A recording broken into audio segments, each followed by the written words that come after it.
As 7 leis espirituais do sucesso. Por Deepak Chopra.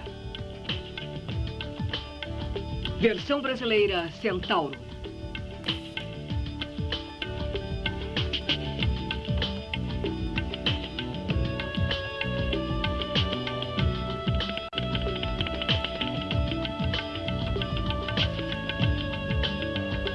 Somos os nossos desejos mais profundos. Assim como são nossos desejos, assim é nossa vontade e também são nossos atos. Assim como nossos atos determinam nosso destino. O Dr. Deepak Chopra é um líder reconhecido no campo da cura e da mente do corpo. Trabalhou no Memorial Hospital da Nova Inglaterra e agora é diretor executivo do Instituto da Mente e do Corpo em San Diego, Califórnia. Autor de livros como Corpo Sem Idade, Mente Sem Tempo, A Cura Quântica e O Regresso de Merlin. Este programa se baseia no livro As 7 Leis Espirituais do Sucesso. E agora o Dr. Deepak Chopra. Obrigado. É um grande privilégio e uma grande honra dirigir-me a vocês no dia de hoje. O tema de hoje será As 7 Leis Espirituais do Sucesso. E vocês poderiam perguntar, por que o sucesso? Eu acho que é óbvio que o sucesso é um desejo universal. Não conheço ninguém que não deseje ter sucesso. Mas muita gente, embora queira ter sucesso, não tem uma noção muito clara e nem ao menos pode definir o que é o sucesso. Portanto, eu acho que deveríamos, antes de tudo, definir com muita clareza o que é o sucesso. Eu acho que o sucesso tem muitos componentes. O sucesso pode ser definido como o reconhecimento progressivo das metas terrenas. Os psicólogos e os cientistas já disseram que a mente humana, o sistema nervoso humano, é um organismo que busca metas. O sucesso também é a realização de nossos desejos. Porque temos um número de desejos, tipos distintos de desejos. Desejos materiais de riqueza. Temos desejos físicos, entre eles boa saúde, vitalidade, clareza de pensamento, uma sensação de energia. Temos desejos emocionais que incluem relações de amor. Também incluem a estabilidade psicológica, a tranquilidade e a liberdade de criação. Temos desejos espirituais, o que significa que reconhecemos que, em algum nível de nosso ser, há outra dimensão, que esta não é a única realidade. Isto que vemos, ouvimos, sentimos, saboreamos, cheiramos, não é só o que existe. Existe um eu mais elevado, e isso nós sabemos por intuição, e temos ânsia em nosso interior de querer tocar esta dimensão mais elevada de nós mesmos. Então, o sucesso inclui a realização de todos esses desejos também. E, por último, acredito que o sucesso é a expansão progressiva do estado de felicidade.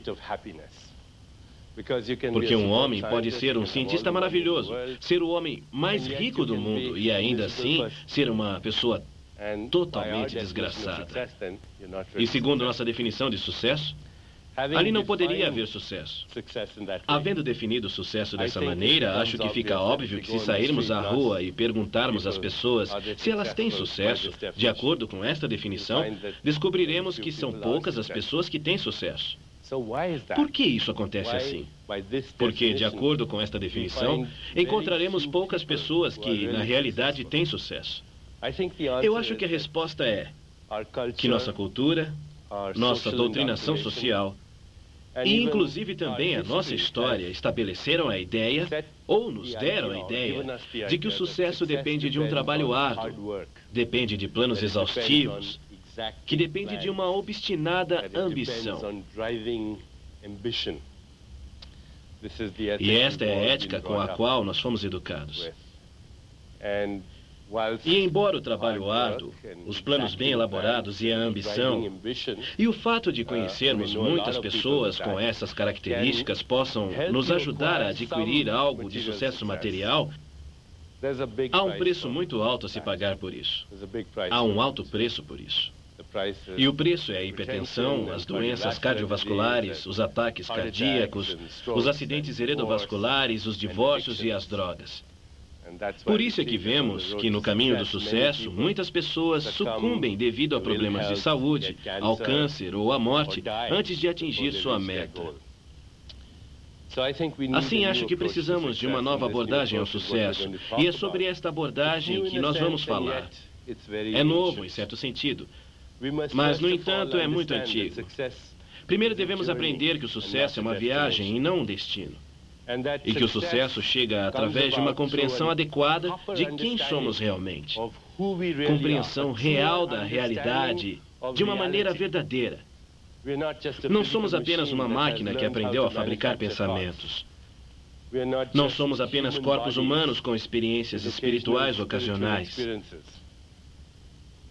Um verdadeiro conhecimento de nós mesmos inclui compreender a existência humana como um todo de mente, corpo, alma, espírito e ambiente.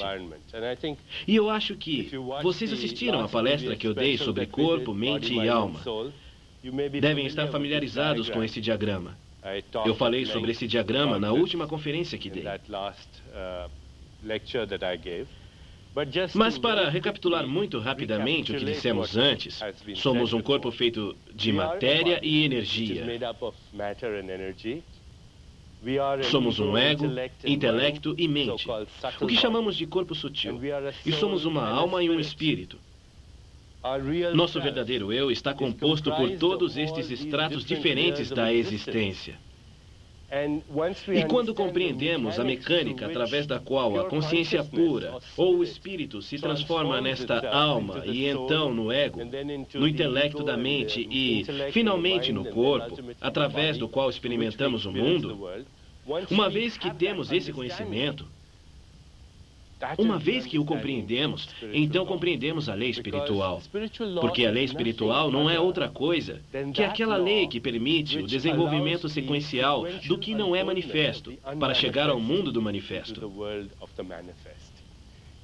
É o fluxo espontâneo de inteligência, o fluxo espontâneo de energia e informação, o qual existe em tudo que vive.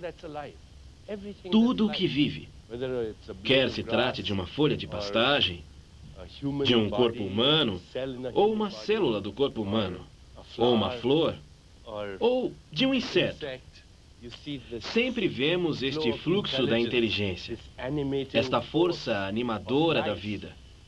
Esta força animadora da vida que, ao se desenvolver dentro de si mesma, começa a criar tudo o que existe no mundo da forma e dos fenômenos.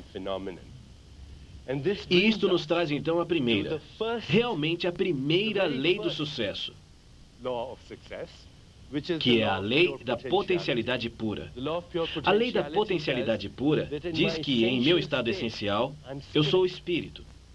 Que o espírito pode ser abstrato, misterioso, mágico, incompreensível, inefável, indefinível, mas é real. E é o meu ponto interno de referência. As pessoas já utilizaram outros termos para definir este derradeiro terreno da criação ao qual eu denomino de espírito. A ordem implícita, a partir da qual se desenvolve tudo. David Bauman, um eminente físico, a chamou de a ordem envolvente, a partir de onde tudo se desenvolve. A ordem desenvolvida é o mundo da forma e dos fenômenos. Os cientistas e físicos o chamam de campo unificado. Nossa experiência subjetiva desse campo é só o que conhecemos disto. Nós o experimentamos, sentimos esta pureza, o conhecimento puro, o silêncio perfeito, o conhecimento perfeito, o equilíbrio perfeito. Nós nos sentimos invencíveis. Há simplicidade nele, há alegria nele. E quando se transforma em nosso ponto interno de referência, quando levamos a consciência dele para onde quer que seja, então já não temos referência com relação aos objetos. Quer dizer, o ego já não é nosso ponto interno de referência. Já não nos sentimos facilmente influenciados por outras pessoas. Já não somos facilmente afetados pela crítica. Já não temos tanto medo dos desafios, porque sabemos que a nossa fonte é a fonte de tudo o que há na criação. Para nos colocarmos em contato com este campo da potencialidade pura, temos que dedicar-lhe tempo, isto é, temos que dedicar nosso tempo a nós mesmos. Vocês passariam uma vida inteira com um estranho E, não obstante, há muita gente que passa a vida inteira com estranhos, e com um estranho. E esse estranho é o seu próprio eu interior. Esse estranho é o seu próprio eu interior. Quando chegamos a este eu interior, e vou usar este outro diagrama aqui para mostrar que este eu interior é a fonte de tudo, é quando ocorre a geração do processo criativo na quietude da mente. É a organização do dinamismo da quietude do espírito que chamamos de mente, e é o atuar. E o fazer no mundo da forma e dos fenômenos que se fazem através do corpo. Então, é quando queremos nos conhecer e conhecer a totalidade de tudo. Temos que fazer isso com essa mente que cria tudo e que cria tudo o que está na existência. É a fonte da criação. É a consciência pura, nossa natureza essencial. Se nos alinhamos com esse poder, nos alinhamos com o poder que cria tudo no universo. E para fazer isso, temos que começar a chegar lá. E a forma de chegar lá, a forma de aplicar a lei da potencialidade pura, é através da experiência do silêncio. Eu gostaria então de resumir hoje a primeira lei que é: eu sou o espírito puro. E a forma de entrar em contato com esse espírito puro é dedicar tempo todos os dias para estar em comunicação com a natureza e presenciar o silêncio e a inteligência que existe em tudo. Dedico tempo todos os dias para fazer silêncio e meditação. Dedico tempo para não julgar, porque ao fazer julgamentos, crio silêncio em meu diálogo interno. E quando crio silêncio em meu diálogo interno, eu não me ponho em contato com o campo da potencialidade pura. Então, neste momento, na verdade, eu gostaria de ler para vocês um poema que encontrei de Tagore, que fala um pouco do que nos acontece quando experimentamos a natureza. E, através da natureza, o espírito puro. Ele diz: o dia em que floresceu a flor de lótus, minha mente estava no silêncio e não a conhecia. Minha cesta estava vazia e não via a flor. Só que, de vez em quando, sentia uma tristeza e despertei de meu sonho e senti um rastro doce de uma fragrância estranha ao vento do sul. Essa fragrância fez com que o meu coração sofresse de saudade, e me pareceu que era o alento do verão que procurava se completar. Eu não soube, neste momento, que estava tão perto do que era meu, e que essa perfeita suavidade havia florescido em meu próprio coração. Isso é o que sucede. Isso é o que sucede quando experimentamos a potencialidade pura. Eu gostaria que todos nós, então, compreendêssemos que, ao dar nossos passos em direção ao sucesso, a primeira coisa que temos que fazer é nos colocarmos em contato com a fonte de tudo que já foi criado. Devemos entender que, bem no fundo de nós mesmos, está este campo, que é a fonte de tudo. Neste nível nós somos... Neste nível dos não manifestos, somos o observador, o processo de observação e o observado. Somos a alma, o espírito, a mente, o corpo e o mundo. É por isso que os videntes dizem: não estou no mundo, o mundo está em mim. Não estou no corpo, o corpo está em mim. Não estou na mente, a mente está em mim. A mente, o corpo e o mundo estão juntos à medida que me desenvolvo e são criados várias e várias vezes. E ao reconhecer isso, posso fazer qualquer coisa. Então resumo a lei da potencialidade pura, reiterando mais uma vez as 3 maneiras pelas quais podemos entrar em contato com ela. Número 1, através da prática da meditação em silêncio. Número 2, através da comunhão com a natureza, porque é o mesmo espírito que tudo anima. É a mesma força unificada que está ali em tudo que vive. E, em terceiro lugar, praticando o não julgar. Desistir de tratar de definir e rotular tudo como bem ou mal, bom ou mal, porque é o esquema derradeiro. Como podem ver, o bom e o mal são aquilo que faz com que a vida seja uma experiência de contrastes com significado. São os polos dos contrários que criam a vida. Quer seja bom ou mal, luz ou escuridão, acima ou abaixo, calor ou frio, dor ou prazer. A vida se move dentro destes polos de contrários. E quando aceitamos isso, nos tornamos menos críticos espontaneamente. Deixamos de julgar. Já não temos o desejo de julgar os outros. E quando não temos esse desejo de julgar os outros, isso cria um silêncio em nossa mente. Há uma oração lindíssima que li em alguma parte que diz: hoje não julgarei nada que acontecer. E ao não julgar nada que acontecer, criarei o silêncio em minha mente. E ao criar o silêncio em minha mente, eu me comunicarei e entrarei em comunhão. E terei essa reunião com a mente cósmica que está dirigindo e orquestrando a máquina do universo. A mente cósmica nos sussurra nos espaços de silêncio entre o pensamento. As pessoas já chamaram isso de intuição, revelação, conhecimento súbito, ou inspiração, ou criatividade.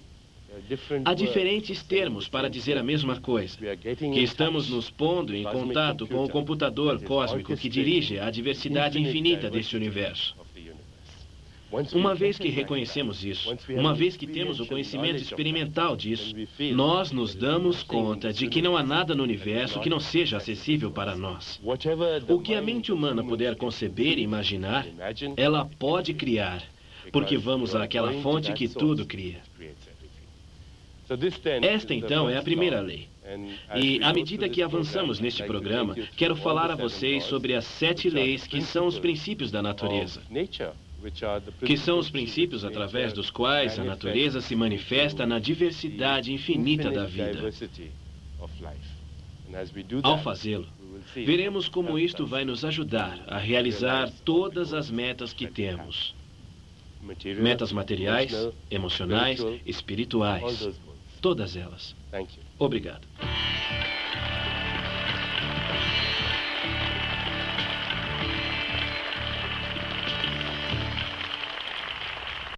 A segunda lei do sucesso é a lei do dar.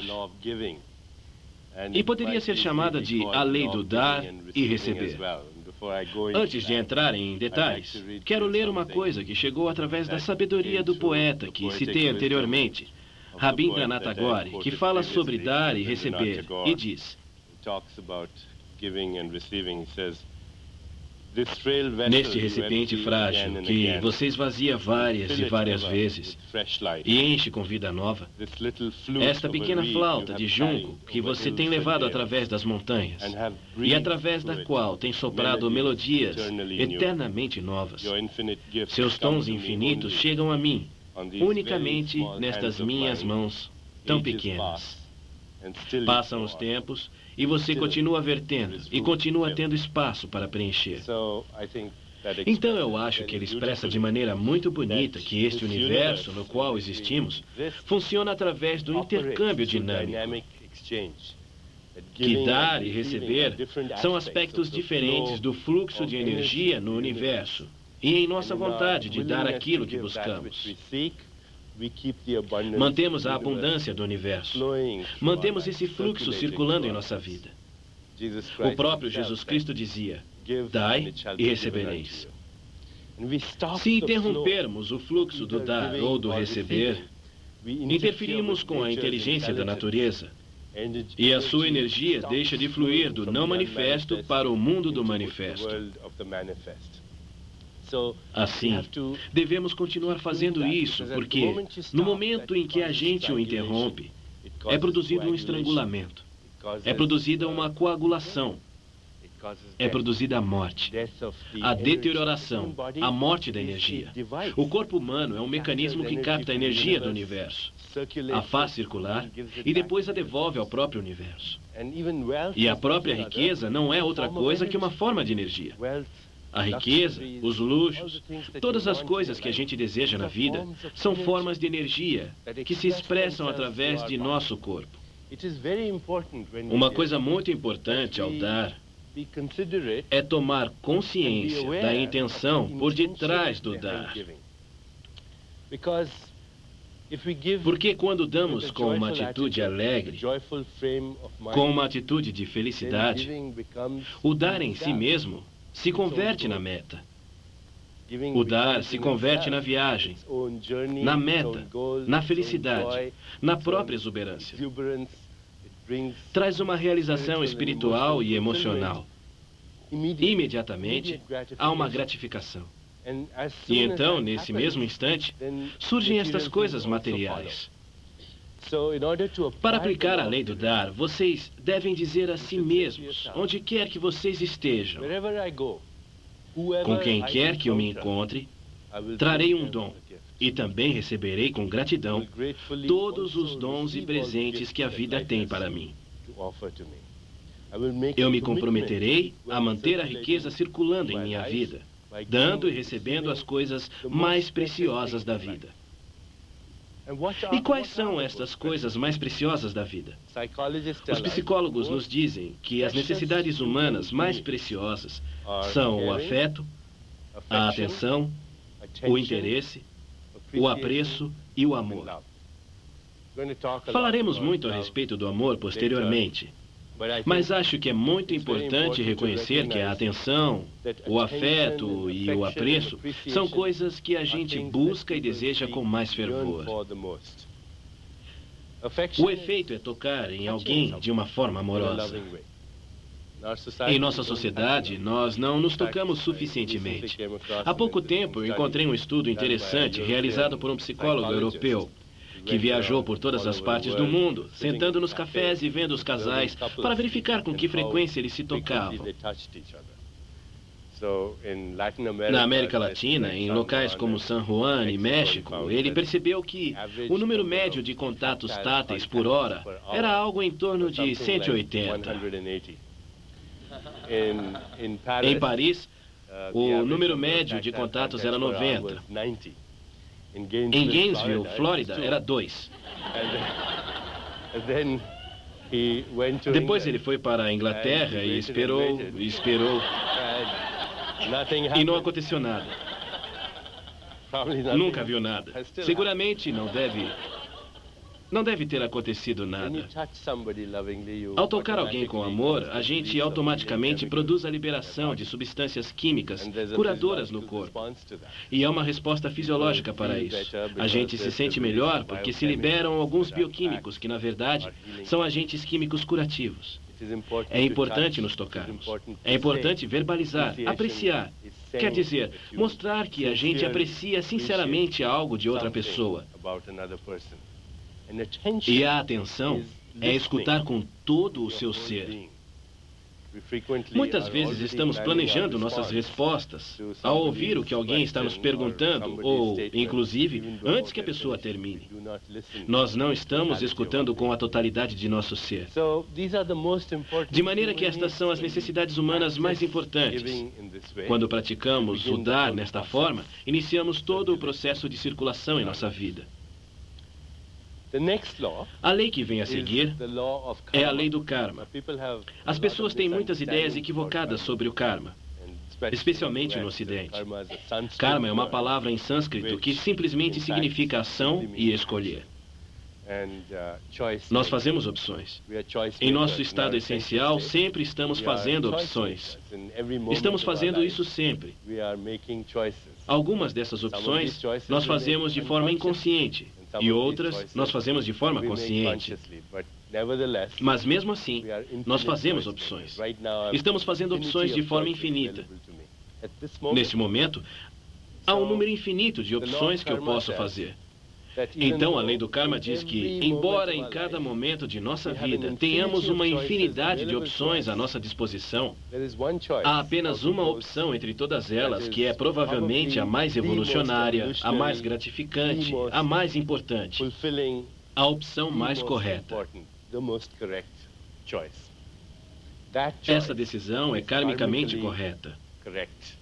Essa decisão é karmicamente evolucionária para todos. Significa que essa opção me trará felicidade e que essa opção trará felicidade a todos os demais que serão afetados por essa opção. Assim, essa opção trará alegria e satisfação para mim e, simultaneamente, trará alegria e satisfação para todos aqueles que são afetados por ela. É karmicamente a opção mais apropriada. Então, a lei do karma diz que toda ação gera uma força de energia que regressa para nós na mesma forma. Esta é a base da expressão, colhemos tudo o que semeamos. E quando atuamos trazendo felicidade e sucesso para os demais, o fruto de nosso karma é felicidade e sucesso para nós. O fruto do karma é sucesso e felicidade para nós. Se vocês desejam ajudar e ser ajudados, é a mesma coisa. Se desejam apreço, como dizíamos antes, então é preciso dar apreço aos outros. Se desejam felicidade, aprendam a dar felicidade aos outros. Se desejam prazer, aprendam a dar prazer aos outros. Se desejam dinheiro, então ajudem alguém a ganhar dinheiro. Isso é o que significa fazer ou tomar uma decisão que seja correta sob o ponto de vista kármico. Como se faz isso? A natureza nos deu um sistema assombroso de inteligência. Eu acho que atualmente vocês têm ouvido falar do termo inteligência emocional. Ou talvez estejam familiarizados com a noção da intuição também, a qual também lhes permite tomar decisões que são corretas sob o ponto de vista kármico. A natureza nos dotou de um sistema de computação assombroso em nosso corpo, que é a sensação. É a sintonia fina da sensação. E nesse nível mais fino de sensação em nós, há um sistema de computação que vai muito mais além do que existe dentro dos limites da racionalidade. Porque este sistema de computação é o enlace com os espaços entre os pensamentos. Eu já mencionei isso anteriormente. É o enlace com o computador cósmico, que é um campo de correlação infinita, de possibilidades infinitas. O que significa correlação infinita? Significa que existe a capacidade nesse sistema de fazer uma infinidade de coisas e, ao mesmo tempo, criar acontecimentos para poder cumprir com o desejo. Simultaneamente. O corpo tem esta inteligência. O corpo humano pode pensar, pode tocar instrumentos, pode matar bactérias, pode eliminar toxinas, pode fabricar um bebê. Tudo isso ao mesmo tempo.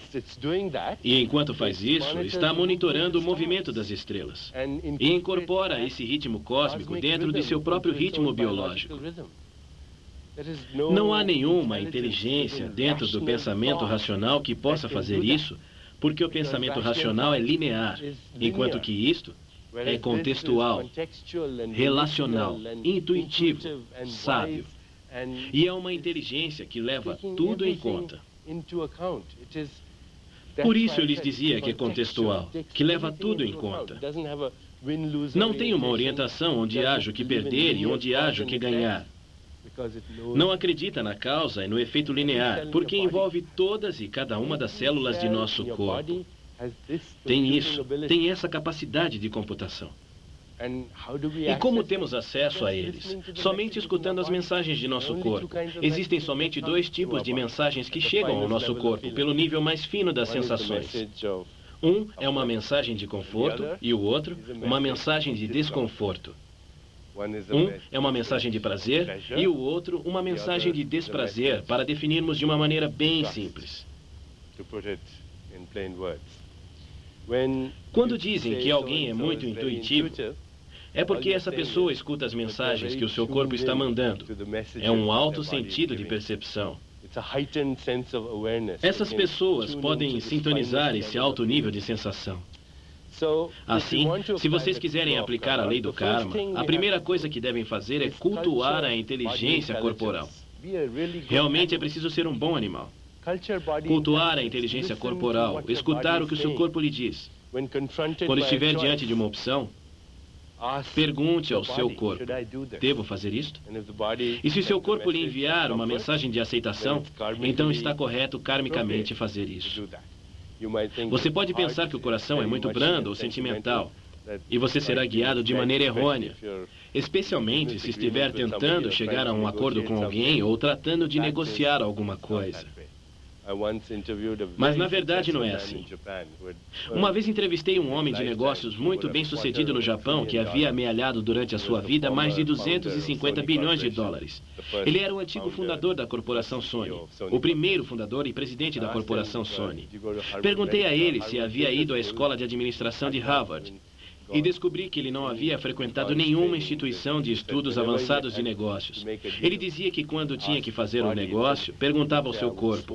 Ele dizia que praticamente comia o contrato e, se lhe desse indigestão, cancelava o negócio. E quando se sentia bem, prosseguia e o completava. Assim, aqui em seu corpo, particularmente nesta área conhecida como coração, considerando que o coração não é apenas uma bomba, mas um órgão inteligente e sábio, está esse sistema de computação. Pergunte a ele e leve essa decisão do nível subconsciente ao nível da mente consciente, ouvindo o coração. Observe sua decisão. Cada vez que tomar uma decisão sozinho, observe. Não é preciso analisar, não é preciso mencionar, não é preciso definir, não é preciso descrever. Basta apenas observar. Ao observar seu coração, você o leva do reino do subconsciente ao reino da mente consciente. O segundo passo é dado à medida que se observa esta decisão também. Apenas observando a decisão, se podem ver as consequências que esta trará. E no meio da observação desta decisão, você deve se perguntar: esta decisão trará felicidade e sucesso para mim? Trará felicidade e sucesso a todos aqueles que são afetados por ela? E depois pergunte ao seu corpo. Se ele disser sim, então é a decisão correta. Se disser não, então não é a decisão correta. E sabem, já conheci muitas pessoas que resistiam, a princípio, porque pensavam: bem, eu vou perguntar ao meu coração todas as coisas e nunca vou tomar uma boa decisão de negócios. Mas não é bem assim. Não é verdade. Porque o coração não é sentimental. Esse é um conceito errado. O coração é sábio.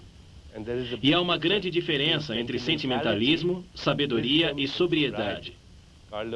Carlos Castaneda uma vez disse: não precisamos de sentimentalismos para ir pelo caminho da espiritualidade. Na verdade, ele disse: cuidem-se dos que apregoam seu despertar, porque não despertaram nada. O que precisamos é de sobriedade. E quando temos sobriedade, observamos as consequências e pedimos conselhos ao nosso corpo. Assim, se quiser atuar de imediato, tome sem perda de tempo a decisão. Pedirei conselhos a meu coração e vou me guiar por essa mensagem de conforto e desconforto. E à medida que faço isso, aplico a lei do karma para criar todas as coisas que desejo em minha vida. A lei do karma. Porque o karma é literalmente o software da alma. Voltemos a este diagrama do corpo físico, o corpo sutil e o oceano causal. O corpo causal é a parte onde residem a alma e o espírito, e o karma é o software da alma. Cada ato que realizamos cria uma lembrança, e cada lembrança cria desejo, e cada desejo é a causa de uma nova ação. Então a lembrança, o karma e o desejo são um software. E se pensarmos um pouco nisto, reconheceremos que todos são a mesma coisa. Porque sem recordação, não há desejo. Sem desejo, não há ação, não há karma. E sem karma, não há recordação. De maneira que todos são a mesma coisa. E cada pensamento que temos, cada um dos pensamentos que temos, é gerado em nível kármico. Por isso é que estou totalmente contra a noção de que devemos procurar ter pensamentos positivos. É como dizer a uma pessoa: não pense em elefantes cor-de-rosa, se isso fosse a única coisa em que a pessoa pensasse. Não podemos fazer um esforço para ter uma atitude positiva. A atitude mudaria e os pensamentos mudariam espontaneamente se suas decisões forem apropriadas do ponto de vista kármico, porque são as decisões kármicas as que geram os pensamentos. Então, cada pensamento que temos ou é uma recordação ou um desejo. Lembrem-se disso. Não há outro tipo de pensamento. Cada um dos pensamentos que temos ou é uma recordação ou um desejo. E essa é outra forma de decidir, que são ou uma interpretação ou uma decisão. E em nosso estado essencial, nesse campo de potencialidade pura, somos pessoas que selecionam até o infinito. Somos interpretadores infinitos em cada momento de nossa vida. Podemos entrar em contato com o software de nossa alma, e quando entramos em contato com o software de nossa alma, através desta seleção consciente, a partir desse nível que desejamos, estas leis, a lei do karma e a lei do dar, em certo sentido, estão relacionadas, porque dar é karma, é criar. A potencialidade para certos acontecimentos no espaço é o futuro. Neste ponto, vamos fazer uma pausa por alguns minutos. Pensem nisto um pouco e depois continuaremos com as outras leis do sucesso.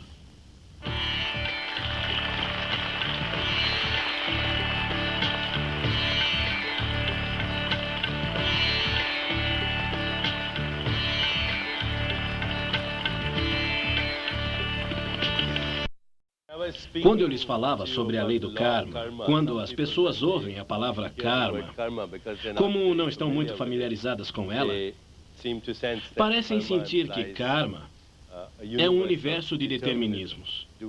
Vivemos em um universo determinista, onde tudo está ordenado pelo karma, ou existe a livre vontade e, obviamente, o livre-arbítrio. E, naturalmente, os filósofos têm debatido através dos séculos toda esta proposta.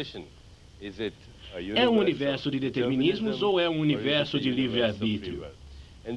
E a resposta parece ser que, simultaneamente, são as duas coisas.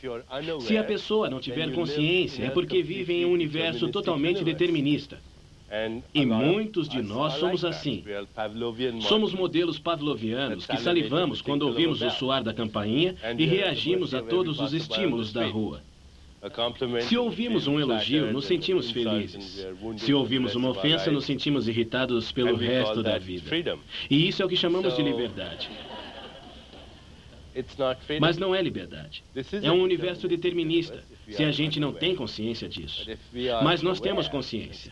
E a espiritualidade não é outra coisa, senão um avanço no sentido desse terreno da consciência que está mais consciente.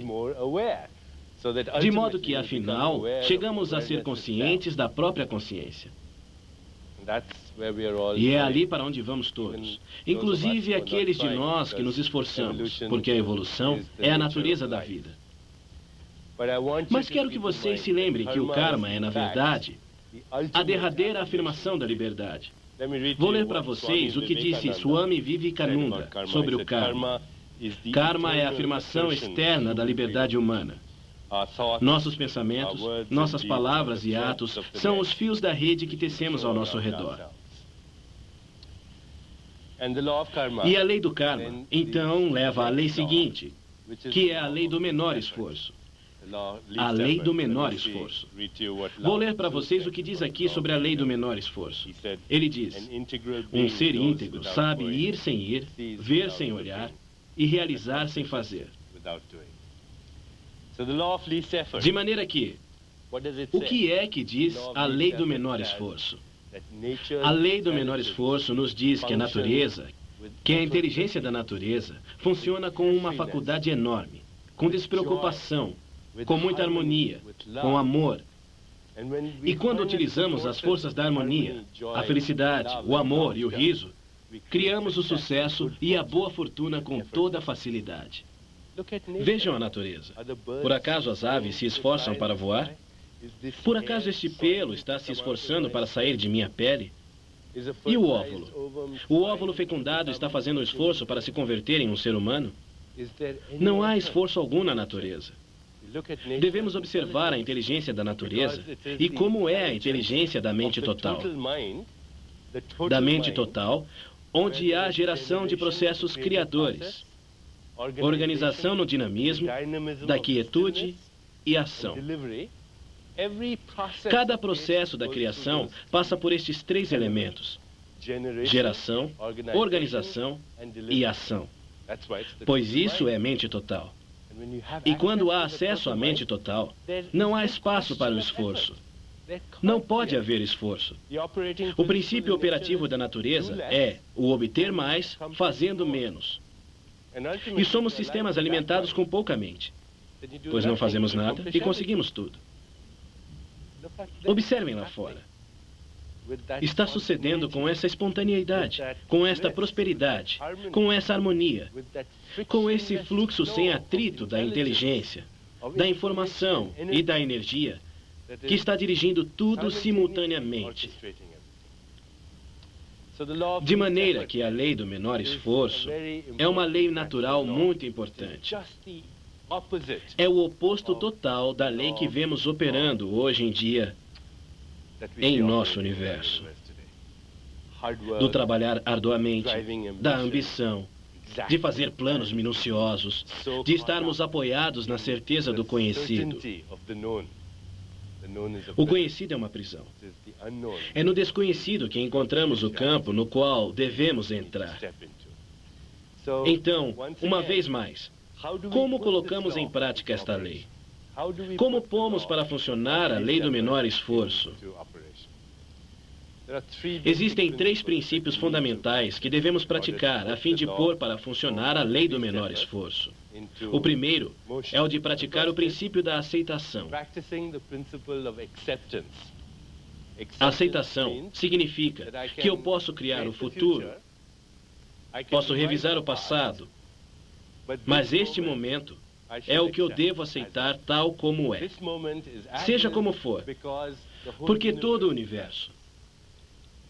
universo conspirou para criar este momento. E, portanto, este momento é precioso. E assim, tenho minha atenção posta neste momento. Estou literalmente na presença dessa mente total que está dirigindo a infinidade do universo. Também significa que se as coisas não saem como eu quero neste momento, eu simplesmente abro mão. Deixo de lado minhas ideias do que deveriam ser as coisas, porque o universo está pensando outra coisa. Eu renuncio, me entrego a este momento, e dessa forma aceito as situações, as pessoas, as circunstâncias, tal como são, e não como eu gostaria que fossem. Mas claro que posso criar o futuro de todas as maneiras. O segundo princípio é o da responsabilidade. Responsabilidade sem culpa. Da responsabilidade sem vergonha. A palavra responsabilidade, na verdade, significa capacidade para responder. E quanto mais criadoras as respostas a cada desafio da vida, mais responsável é a pessoa. Em cada momento da vida, há certas coisas que as pessoas rotulam como problemas, quando, na realidade, são importantes desafios para acreditar, para evoluir e, inclusive, para obter o benefício material. Se rotularmos cada problema que temos como uma oportunidade, esse fato isolado pode mudar nossa vida. E a responsabilidade significa pôr-se em contato com os sentimentos, com as emoções no momento em que ocorrem e tal como ocorrem. O renomado psiquiatra David Viscott, Dr. David Viscott, tem um paradigma excelente com o qual explica tudo isso. Ele diz: a vida se move dentro do prazer e da dor. E quando nós não nos confrontamos com a dor, no momento de enfrentá-la ou de sofrê-la, não a entendemos, não a liberamos, não a aceitamos. Então nós a encerramos em nosso corpo. E essa dor recordada se manifesta mais adiante, na forma de ira, de hostilidade. Essa dor recordada pode ser prevista no futuro em forma de ansiedade, de terror. E essa mesma dor, quando se dirige novamente para nós mesmos, é experimentada na forma de culpa.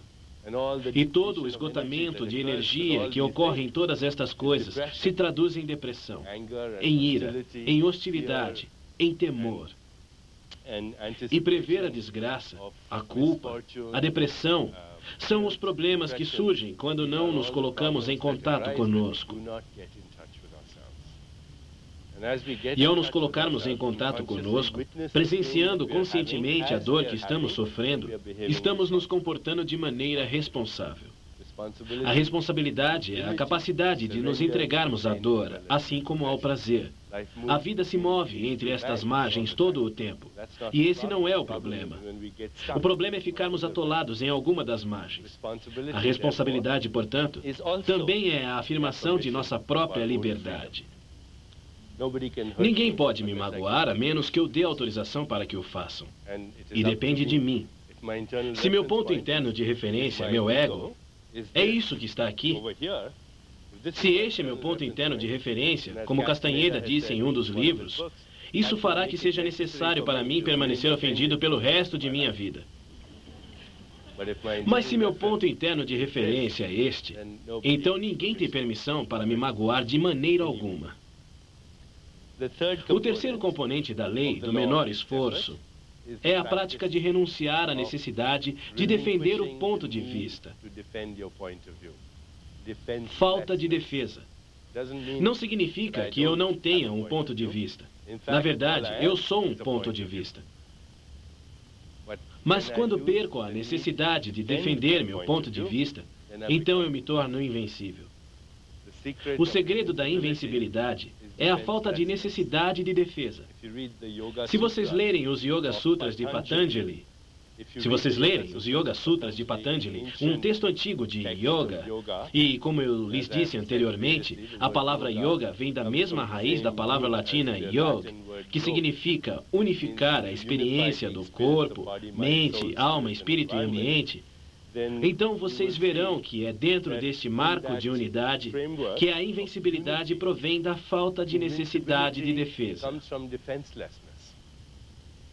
Há um sutra que diz: quando não estamos firmemente aferrados à defesa, todos os seres que nos rodeiam deixam de sentir hostilidade, porque não há nada o que atacar. Muito bem, vamos resumir a lei do menor esforço. A lei do menor esforço diz que tudo o que há na natureza sucede de maneira espontânea, fácil, sem atrito, com alegria, com despreocupação e com facilidade, com riso.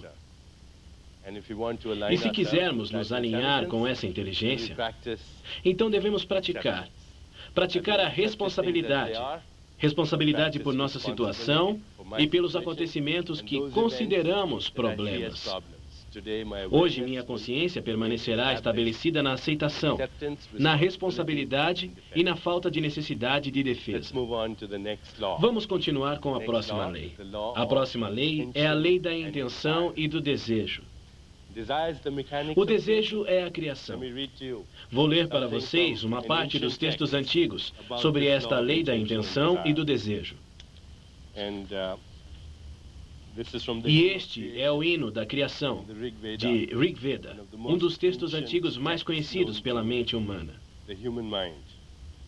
Ele diz: no princípio estava o desejo, que foi a primeira semente da mente. Os sábios, ao meditar, em seu coração descobriram, pela sabedoria, a conexão entre o existente e o não existente. De maneira que o desejo é a conexão entre o que existe e o que não existe. E não obstante, temos recebido influências de muitas pessoas em nossa vida que nos disseram: o desejo é bom, é mau. Nada disso. É a mecânica da criação. O desejo é potencialidade pura que está buscando manifestação. Se não houvesse desejo, este seria um universo unicamente de possibilidade eterna, mas sem nenhuma manifestação. E eu lhes dizia antes que o desejo, o karma e a recordação são a mesma coisa. De maneira que o simples fato de ter um desejo significa que nós vamos cumpri-lo, ou, do contrário, não seria parte do software kármico. De maneira que, o que é a lei do desejo e da intenção? A lei do desejo e da intenção diz que é inerente a toda intenção e desejo a própria mecânica da realização. O desejo é o campo da potencialidade pura. Tem um poder organizador infinito, uma correlação infinita. E quando se introduz uma intenção no campo da potencialidade pura, no terreno fértil da potencialidade pura, pomos em movimento este poder infinito de organização a nosso favor. A intenção é uma força poderosa, mais poderosa que a força da gravidade, mais poderosa que o tempo, mais poderosa que o magnetismo ou a energia. E ela é poderosa porque põe em movimento todas essas coisas. Mas devemos saber como pôr em funcionamento essa lei. A forma como o desejo funciona é que se o desejo vem do nível do ser puro, vem do nível da potencialidade pura, do nível do silêncio puro. A gente entra nesse silêncio e introduz o desejo no campo desse silêncio. A gente permanece como referência a si mesmo, quer dizer, tirando o ego para que não seja o ponto interno de referência. Então a gente pode colocar esse desejo nesse campo e deixar que o universo se encarregue dos detalhes.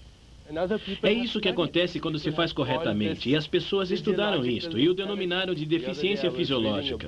No outro dia, eu li um livro, provavelmente vocês já terão ouvido falar disto, A Filosofia Perene de Aldous Huxley.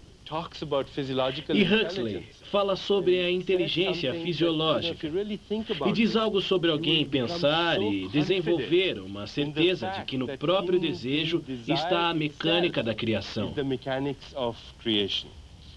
Que no próprio desejo está todo o processo através do qual se orquestra tudo. Vocês já ouviram falar da coincidência com o significado da sincronização? A sincronização ocorre quando há várias coisas simultaneamente para se cumprir com uma intenção. A coincidência quer dizer que muitas incidências sucedem ao mesmo tempo para realizar esta pequena intenção que vocês tiveram. A intenção e a atenção são as duas qualidades inerentes a esse campo da consciência. Para este computador cósmico, a atenção é energia.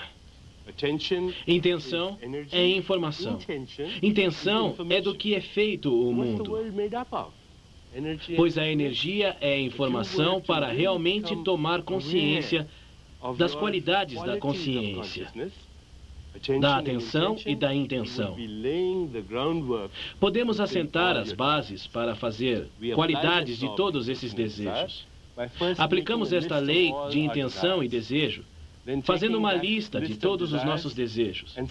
Depois pegamos essa lista e a entregamos ao ventre da criação, lembrando que devemos praticar a consciência do momento presente. Este momento tal e como deveria ser.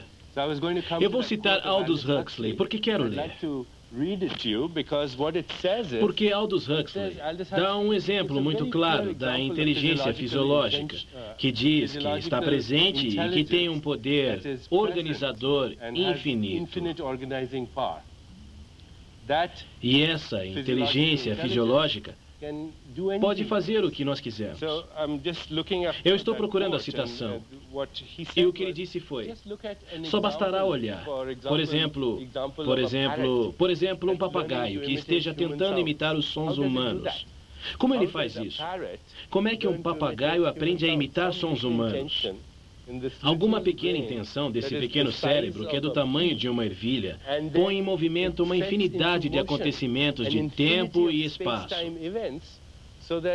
Tudo isso para poder imitar a voz humana, que exige que se tenha cordas vocais, dentes, língua, córtex cerebral, córtex neural. Como é que isso acontece? É através da intenção. Um papagaio com o cérebro do tamanho de uma ervilha consegue fazer isso. Nós estamos fazendo isso o tempo todo. Quando andamos de um lado para o outro, vocês entendem a complexidade disso? Se vocês tomassem consciência de cada um dos músculos que precisam ser relaxados, que precisam ser contraídos para podermos andar, nunca poderiam andar, porque a mente ficaria completamente obnubilada ao pensar em tudo isso.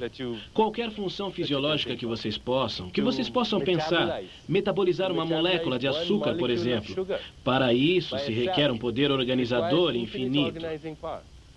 A célula tem que enviar imediatamente ordens por meio do pâncreas para que comece a secreção de insulina. Ela envia ordens também para que o pâncreas comece a secreção interna para o cérebro, para que comece a secreção de hormônios do crescimento. É preciso orquestrar tudo e toda essa sinfonia. Mas é que a célula é uma entidade consciente. E se a célula do corpo pode fazer isso, por que nós não podemos? Sim, podemos. Porque a totalidade que nós somos é o conglomerado. É a totalidade de todas estas células muito inteligentes, que já sabem como realizar seus desejos. E o mundo que está lá fora é nosso corpo ampliado. Se você está familiarizado com o marco da mecânica quântica, sobre a qual nós já falamos tantas vezes, então irá perceber que não existem limites definidos de nosso corpo. Estamos conectados, de forma inseparável, com os padrões de inteligência do cosmos.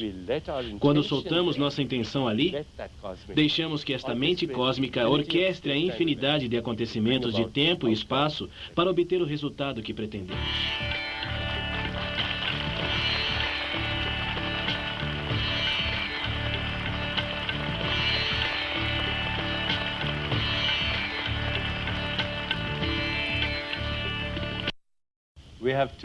Restam outras 2 leis do sucesso para vermos. E assim teremos coberto as 7 leis espirituais do sucesso. A partir do momento que começamos a cultivar estas leis do sucesso em nossa consciência, na verdade, eu sugiro que todos os dias vocês dediquem sua atenção a uma lei. Digamos que no domingo será a lei da potencialidade pura, na segunda-feira a lei do dar, na terça a lei do karma, na quarta a lei do menor esforço, na quinta a lei da intenção e do desejo e etc. Se fizerem assim, vocês verão que logo será a sua forma de atuar, de pensar, de comportar-se e espontaneamente vocês começarão a encontrar o sucesso em todos os aspectos de sua vida. Não apenas na parte material, mas como eu disse antes, na parte espiritual, psicológica, emocional. E será muito fácil. Será uma coisa que não dará trabalho. Falemos então das outras leis. Na sexta-feira, a lei é a lei do desapego. E eu gostaria de ler para vocês novamente um texto antigo, o Mandakal Upanishad, com respeito à lei do desapego. O Upanishad, que é um antigo texto sagrado de tradição védica, diz: como 2 aves douradas sentadas na mesma árvore, sendo amigas íntimas, o ego e o eu vivem no mesmo corpo. O primeiro consome os frutos amargos e doces da árvore da vida, enquanto que o outro observa, desapegado. O que significa isso? Significa que temos dois centros de ser que operam simultaneamente em nós o tempo todo. Vamos voltar a esse diagrama. Um deles é o ego, que é o nosso estado de referência aos objetos, onde nós veremos a nós mesmos através dos olhos de outras pessoas. O ego vive atemorizado sempre, porque todas as suas atuações prevêem sempre uma resposta. E ele está sempre se perguntando se está certo, se está errado. Qual será a reação lá fora se eu fizer isto? Mas esse temor é um ego que está ferido. E o espírito é esta outra parte de nós que está além desta máscara do ego. O ego está onde também se fabrica o tempo. O espírito não tem tempo. É esse fator sem tempo que está presente em todas as experiências. Quando o ponto interno de referência muda e deixa de ser o ego para ser o espírito, nós nos convertemos espontaneamente em testemunhas alertas de nosso próprio eu. E nesta observação alerta, há desapego, há desprendimento. E no desprendimento, a gente reconhece que ele não é os personagens que representa. Que na verdade pode ser nosso destino desempenhar uma infinidade de papéis, mas que nós não somos os papéis que desempenhamos.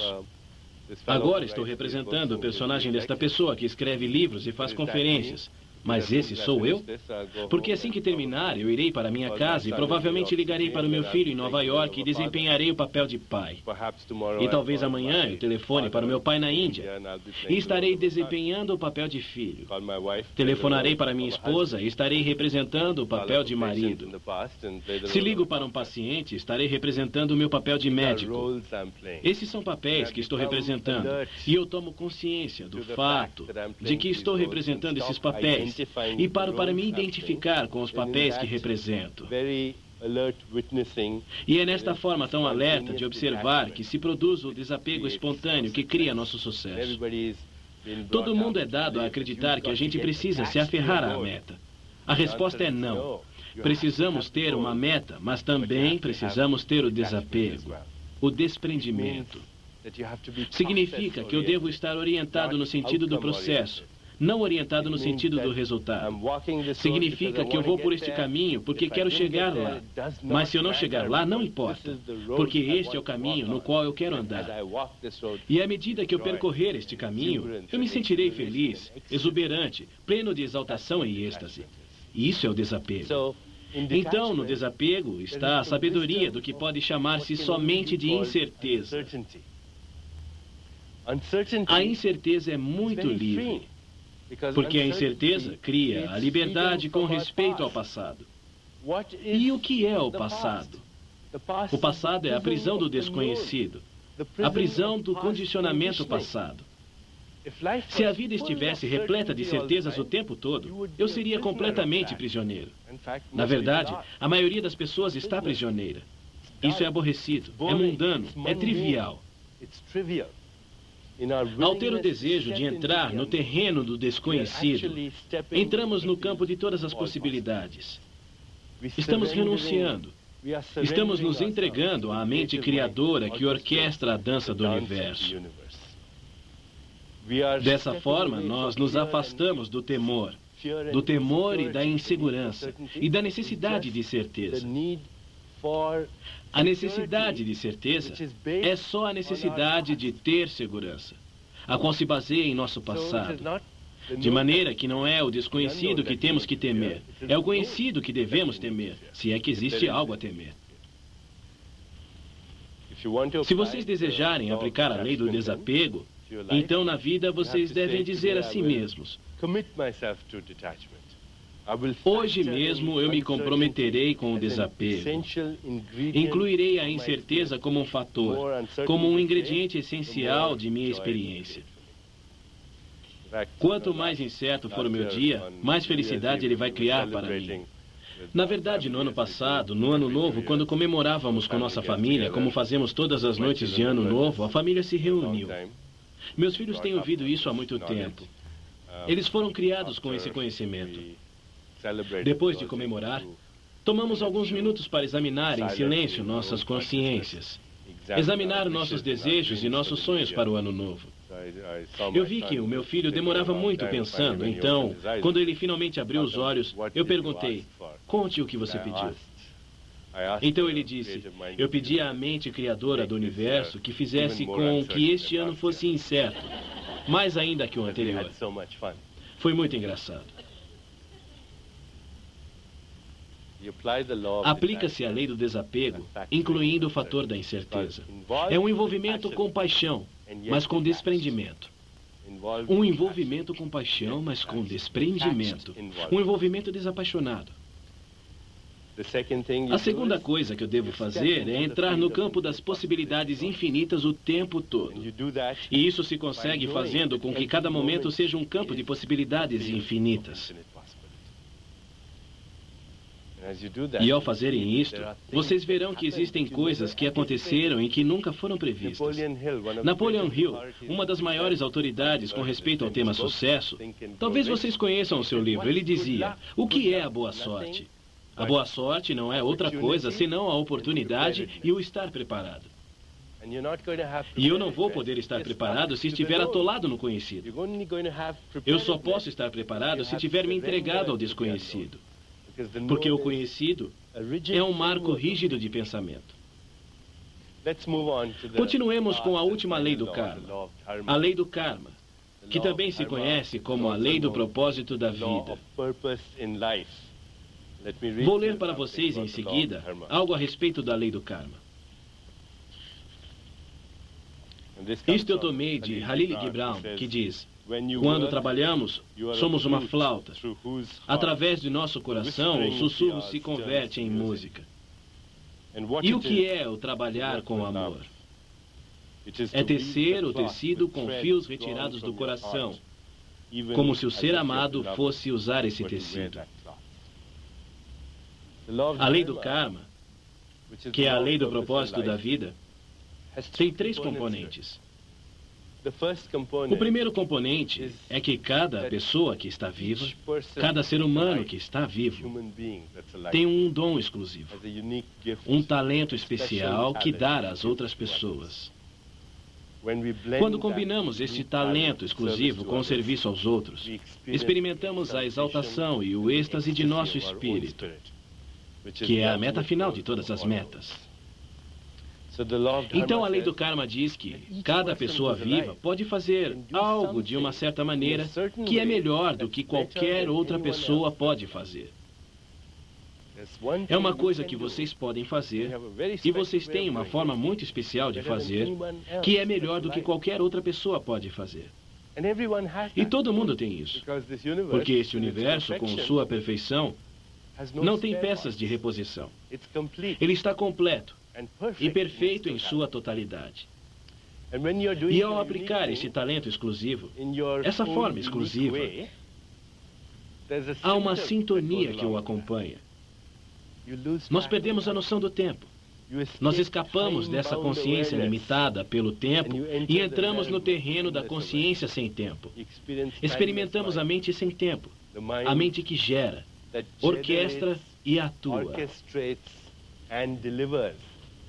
A mente que administra esta maquinaria do universo sem tempo, eterno, sem começo, sem fim. Só aquilo que tem princípio pode ter fim.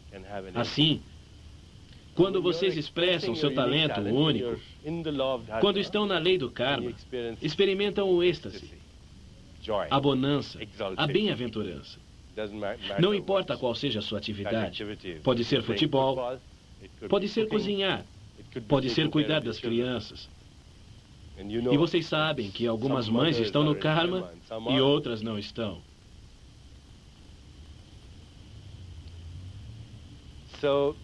Então, esse é o primeiro componente. O segundo componente da lei do karma diz que estamos aqui para nos ajudar. Estamos aqui para nos ajudar. Se mudamos esse diálogo interno e deixamos de perguntar a nós mesmos o que posso ganhar para como posso dar, passamos a receber espontaneamente o que desejamos. Porque o diálogo interno do ego sempre está pensando: o que posso ganhar? O que posso ganhar? O que posso ganhar? O diálogo interno do espírito, porque o espírito é aquele domínio de nossa consciência onde experimentamos nossa universalidade, o espírito está sempre dizendo: como posso ajudar? E, inclusive, ao perguntar isso, ao perguntar como posso ajudar, você está obtendo tudo o que pode obter. Esse é o segundo componente da lei do karma. E o terceiro componente da lei do karma é experimentar nosso eu superior. É reconhecer, como o padre Teilhard de Chardin disse uma vez, que não somos seres humanos que têm experiências espirituais ocasionais, mas somos seres espirituais que têm experiências humanas ocasionais. Quando estes três componentes da lei do karma se põem em marcha, então tudo é possível. Se você deseja aplicar a lei do karma, então diga: hoje eu me comprometo em nutrir de maneira amorosa esse Deus, essa deusa em embrião que tenho dentro de minha alma. Faça uma lista de seus talentos exclusivos e pergunte a si mesmo todos os dias: como eu posso ajudar? Como eu posso servir? Como posso colocar esses talentos exclusivos a serviço da humanidade? Enquanto meus filhos cresciam, eu ia lhes dizendo estas coisas desde o princípio. Eu dizia aos meus filhos: eu não quero que pensem em ganhar muito dinheiro. Não quero que vocês pensem em tirar as melhores notas no colégio ou ir às melhores universidades. Só quero que me digam o que é que vocês realmente gostam de fazer, o que vocês desfrutam fazendo e como podem pôr isto a serviço da humanidade. E vocês terminarão indo aos melhores colégios e tirando as melhores notas. E tudo isso. Mas não tenham isso como uma obsessão, porque quando a pessoa está sintonizada com o karma, então tudo vem espontaneamente e sem esforço. A lei do karma diz literalmente: nós somos deuses em embrião. E isto pode soar como uma blasfêmia. Mas como poderíamos não estar conectados com essa fonte que tudo cria? Se essa é a fonte de nosso próprio ser, não há outra coisa mais além de Deus. E esses deuses e deusas em embrião são impulsos de inteligência, são estados de consciência que provêm dessa mente universal, que provém desse campo universal de possibilidades infinitas. E estes deuses somente têm um desejo. Eles desejam nascer. Obrigado. Thank you.